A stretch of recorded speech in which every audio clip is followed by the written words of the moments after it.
एक समय की बात है। एक गांव में एक नहर हुआ करती थी। उस नहर के पास एक आम का पेड़ था। उस पेड़ पर ढेर सारे आम लगते थे। उसी पेड़ पर एक चुड़ैल रहती थी। उस चुड़ैल को आम बहुत पसंद थे। वो पूरी सर्दी इंतजार करती थी कि कब गर्मी आए और उसे आम खाने को मिले। उस साल भी उस चुड़ैल को गर्मियों का बड़ा बेसब्री से इंतजार था। जैसे ही गर्मी आती है और पेड़ पर आम लगना शुरू हो जाते हैं, वो चुड़ैल खुशी से झूम उठती है। अरे वाह, इस पर तो आम आने लगे हैं। अब ये जल्दी बड़े हो जाएंगे और मुझे ढेर सारे आम खाने को मिलेंगे। चुड़ैल बड़ी खुश होती है कि उसे जल्द ही आम खाने को मिलेंगे। पर तभी वहाँ नहर के पास कुछ लोग आते हैं। वो लोग नहर के आसपास कुछ देखने लगते हैं। नहर के पास एक बूढ़ा आदमी बैठा होता है जो उन लोगों से पूछने लगता है। अरे भाई, क्या बात है? क्या देख रहे हो? अरे, आम का पेड़ कुछ ज्यादा ही झुक गया है। हम इसे देखने आए हैं। हाँ, आए दिन यहाँ पर कुछ न कुछ हादसा हो रहा है, पर क्या हो गया ऐसा? बच्चे इस पेड़ पर चढ़कर पानी में कूदते हैं। कल ही एक बच्चे का सर पत्थर से टकरा गया और उसको बहुत चोट आई है। अब गांव वाले चाहते हैं कि इस पेड़ को यहाँ से हटा दिया जाए, तो इसलिए हम इसको काटने आए हैं। पेड़ को काटने वाली बात सुनकर पेड़ पर बैठी चुड़ैल सकपका जाती है। उसे तो समझ ही नहीं आता कि वो करे तो क्या करे। नहीं नहीं नहीं, ऐसा नहीं हो सकता। अगर ये पेड़ कट गया तो मैं किस पर रहूंगी और आम कैसे खा पाऊंगी। मोहन और हरिया अपनी कुल्हाड़ी लेकर उस पेड़ को काटने में लग जाते हैं। चुड़ैल ये सब उस पेड़ पर बैठी देखती रह जाती है और कुछ ही देर में वो पेड़ कटकर नीचे नदी में गिर जाता है। पेड़ पर बैठी चुड़ैल फिर भी उस पेड़ को नहीं छोड़ती और वो भी पेड़ के साथ नदी में गिर जाती है। ये तुमने अच्छा नहीं किया, मेरा घर मुझसे छीन लिया। मैं अब कहाँ रहूंगी और क्या खाऊंगी। चुड़ैल को आखिरकार उस पेड़ को छोड़कर नदी से बाहर आना ही पड़ता है। अब उस चुड़ैल को आम की भूख लगती है। वो देखती है कि कहीं कोई आम के पेड़ पर आम लगे मिल जाए तो वो आम खाकर अपनी भूख मिटा सके, पर उसे कहीं किसी पेड़ पर आम नहीं मिलते। वो चुड़ैल अब परेशान होकर यहाँ वहाँ घूम ही रही होती है। रात को जब चुड़ैल यहाँ वहाँ घूम रही होती है तो उसको मोहन 2 थैलियों में आम ले जाता दिखता है। चुड़ैल की आंखें इतने सारे आम देखकर चमक उठती है। वो तो आम के लालच में मोहन के पीछे पीछे उसके घर तक पहुंच जाती है। मोहन घर पहुंचकर अपने बच्चों को आवाज देता है। पिंकू, पिंकी, जल्दी आओ, देखो मैं तुम्हारे लिए क्या लाया हूँ। वाह, आम! मैं आज ही माँ से बोल रहा था कि मुझे आम खाने हैं। देखा, और आज ही मैं तुम्हारे लिए आम ले आया। अब हम सब खाना खाने के बाद आम खाएंगे। बस फिर सब लोग साथ बैठकर खाना खाने लगते हैं। खाना खाने के बाद ही पिंकी के पेट में दर्द होने लगता है। उसके पेट दर्द के चक्कर में सबका ध्यान आम से हट जाता है।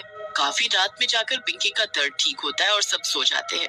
सारे आम अब ऐसे ही रसोई में रखे रह जाते हैं। सबके सोने के बाद अब चुड़ैल वहाँ आती है।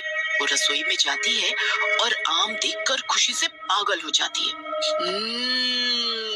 क्या खुशबू है! ये तो देखने से ही बड़े स्वादिष्ट और मीठे लग रहे हैं। अब तो मुझसे बिल्कुल भी नहीं रहा जा रहा। चुड़ैल जल्दी से वो आम को ऐसे खा रही होती है जैसे सदियों से उसे आम न मिले हो। चुड़ैल आम की गुठली तक एकदम साफ कर देती है। अब एक आम से चुड़ैल का न पेट भरता है और न मन। वो फटाफट दूसरा आम निकालती है और उसे भी मजे लेकर खाती है। धीरे धीरे करके वो चुड़ैल दोनों थैलियों के सारे आम खा जाती है और वहाँ बस छिलके और गुठलियां रह जाती है। आज तो मजा आ गया। ऐसे आम तो उस पेड़ पर भी नहीं लगते थे जैसे मुझे आज खाने को मिले हैं। चुड़ैल आम खाकर वहाँ से निकल जाती है। अब अगली सुबह पिंकू और पिंकी स्कूल के लिए उठते हैं। माँ, स्कूल के लिए आज एक काम भी रख देना। हाँ, मैं अभी दोनों के लिए आम रखती हूँ। अब जैसे ही मधु रसोई में आम लेने जाती है तो वहाँ छिलके और गुठलियाँ देखकर तो वो हैरान रह जाती है। वो गुस्से से पिंकू को आवाज देती है। पिंकू, इधर आओ अभी के अभी। माँ की आवाज सुनकर पिंकू जल्दी से रसोई में जाता है। तुमसे जरा भी सब्र नहीं हुआ ना? ये मासूम बनने की कोशिश मत करो। पिछले महीने भी तुमने झूठ बोला था और इतनी डांट खाई, पर तुम्हें तो डांट का कोई असर ही नहीं होता। पर मैंने क्या किया है माँ? तुमने ये रात को सारे आम खा लिए ना?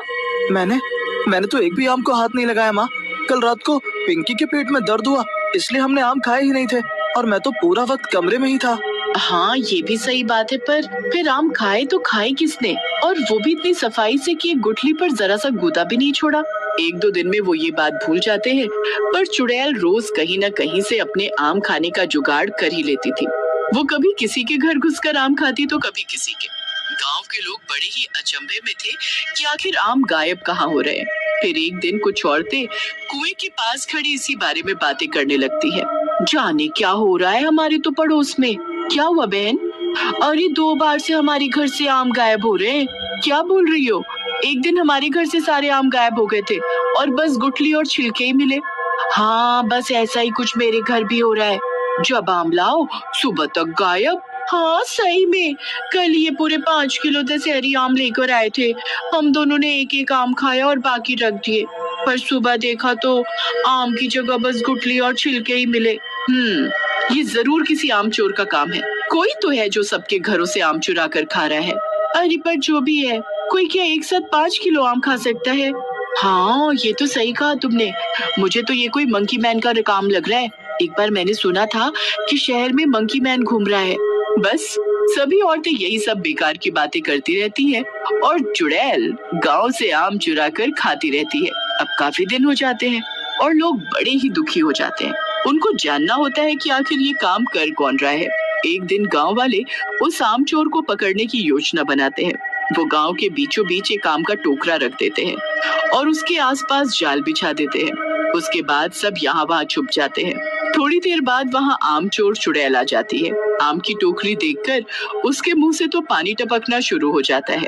आम, आम, इतने सारे आम, वाह वाह, मजा आ जाएगा आज तो। चुड़ैल बड़ी खुश हो जाती है और जल्दी से उस टोकरी के पास जाकर बैठ जाती है। फिर उसके बाद वो एक एक आम निकाल कर खाना शुरू कर देती है। एक आम वो एकदम सफा चट कर देती है और कुछ ही देर में पूरी टोकरी खाली हो जाती है। आम खाने के बाद वहाँ बस छिलके और गुठलियां रह जाते हैं। उन साफ सुथरी गुठलियों को देखकर सब लोग समझ जाते हैं कि ये काम किसी इंसान या बंदर का नहीं बल्कि एक चुड़ैल का है। अब सब चुड़ैल के लिए बिछाए जाल को एकदम खींचते हैं तो उसमें चुड़ैल फंस जाती है। हाय ये क्या हो गया? ये जाल कहाँ से आया? ये क्या हो रहा है?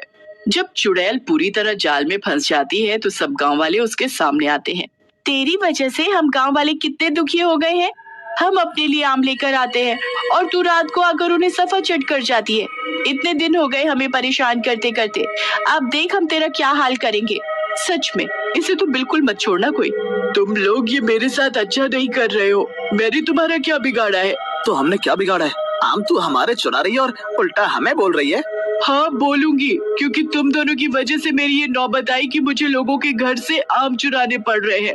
मैं तो अपना शांति से बिना किसी को परेशान किए उस नहर के पास वाले आम के पेड़ पर रह रही थी। उस पेड़ के आम खाकर अपना पेट भरती थी और आज तक मैंने किसी को कभी परेशान नहीं किया। पर तुम दोनों एक दिन वहाँ आए और उस पेड़ को ही काट डाला।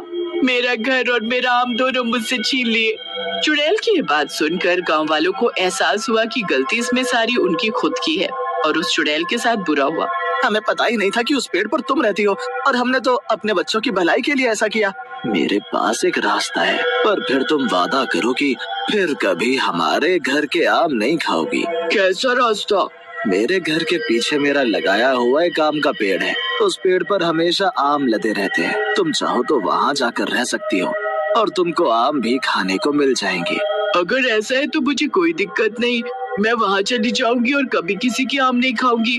बस फिर गांव वाले उस चुड़ैल को जाल से आजाद कर देते हैं और वो चुड़ैल उस आम के पेड़ पर हमेशा के लिए चली जाती है, जो बूढ़ा आदमी उसे बताता है।